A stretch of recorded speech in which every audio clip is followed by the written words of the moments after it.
When it comes to the Ukraine cinematic universe, it's kind of been a mixed bag lately. We had the big failure of the Wagner March for Justice movie, although that was saved and that actually made a profit because they edited it and repackaged it as like a buddy road trip film called Lukashenko and Prigozhin's Excellent Adventure.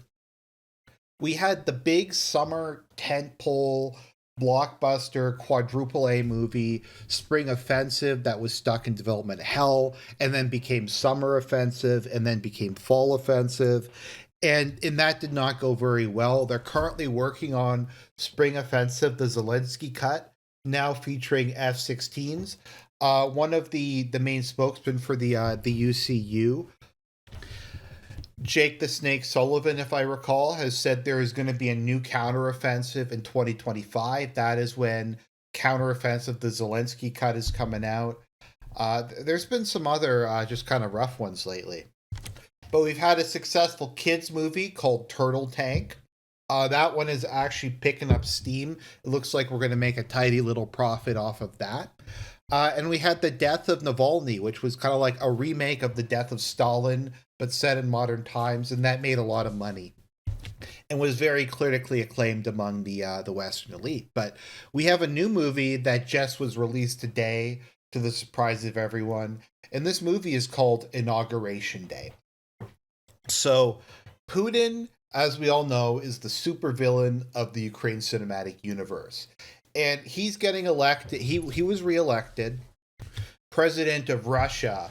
And as he's making like his big villain speech about how he's going to continue the special military operation, how he's going to invade Poland and Lithuania and France and England and Israel and United States, as he's going to invade all of these countries, it's like, you know, in a movie where they have the guy's giving the speech, and then the background you have all the like the assassins and the secret agents, like he's giving the speech. You have the guy with the sniper rifle who's coming up and like scoping him out. Well, Putin did that, and we're going to see here. He decided for his inauguration day, there is going to be a little gift to him. Russian plot to kill Zelensky foiled, Kiev says. The Ukrainian security services, kind of like the Her Majesty's Secret Service, said it has foiled a Russian plot to assassinate Vladimir Zelensky and other high-ranking Ukrainian officials. 2 Ukrainian government protection unit colonels have been arrested. So it was like a deep cover thing. This is a spy. This is a potboiler. This is a potboiler spy thriller, and today we got to see the climax of the movie with the big speech being made, and that the hero Budanov comes in and saves the day, and yeah. So they had reportedly been working for willing executors among Mr. Zelensky's bodyguards to kidnap and kill him. This sounds 100% real. Ever since paratroopers attempted to land in Kiev and assassinate President Zelensky in the early hours and days of the full-scale invasion in February 2022, plots to assassinate him have been commonplace. I actually kind of doubt that, but that's stay in character. The Ukrainian leader said at the start of the invasion he was Russia's #1 target. But the alleged plot stands out from the rest. It involves serving colonels whose job it was to keep officials and institutions safe, allegedly hired as moles.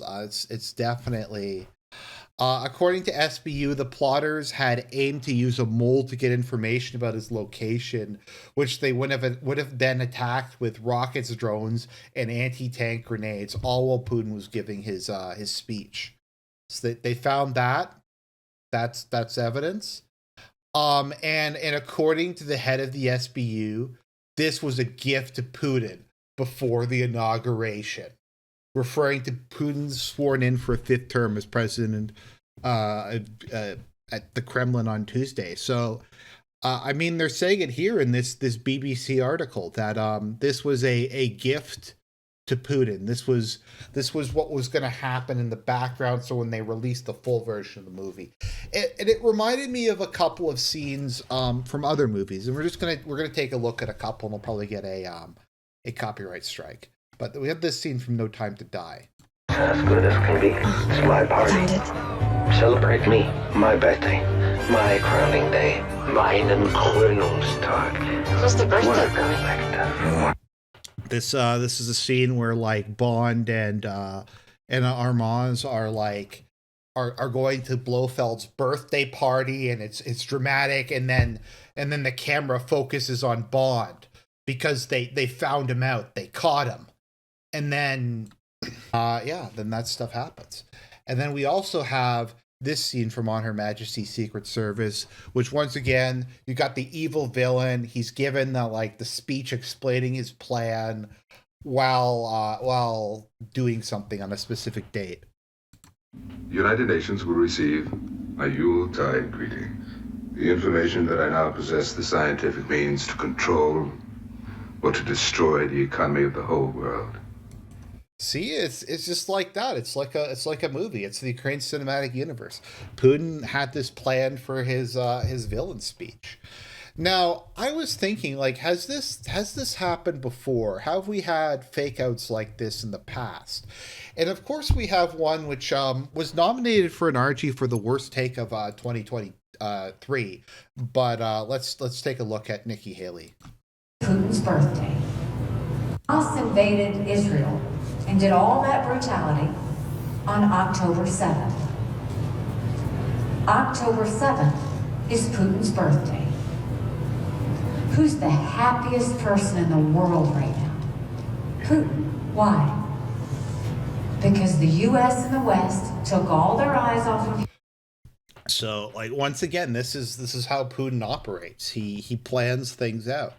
He's like a Bond villain. It's his birthday party, and like Blofeld, he's gonna do the big dramatic attack. We also had the whole Zelensky thing, which, as we all know, was predetermined. Preelection Gambit, according to Bill Broder, co-founder of Hermitage Capital Management and a friend of Navalny. Sorry, it's Navalny. I'm getting these mixed up. Navalny's death was self-exposing. This is Putin is 100% killed him. This is happening before the presidential election to create a sense of legitimacy, and they didn't want Navalny to say anything. So they're going to have the election.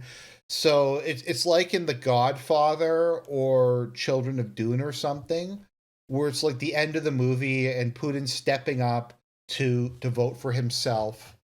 And in the background, Navalny's just getting garroted because he's cleaning house. He was cleaning house. And then we also had this theory. Putin's leading adversary dies on the 17th anniversary of the Russian president publicly denouncing the West. Once again, this was symbolism. This was symbolism. Putin planned it out just like he planned out this Zelensky assassination. That's completely real. So then unfortunately though, we had this. Putin likely didn't order the death of Russian opposition leader Navalny. And this was widely acknowledged. Now, I mean, he did obviously die. A complication was that he was kept in like an Arctic prison cell. I mean, we all know that.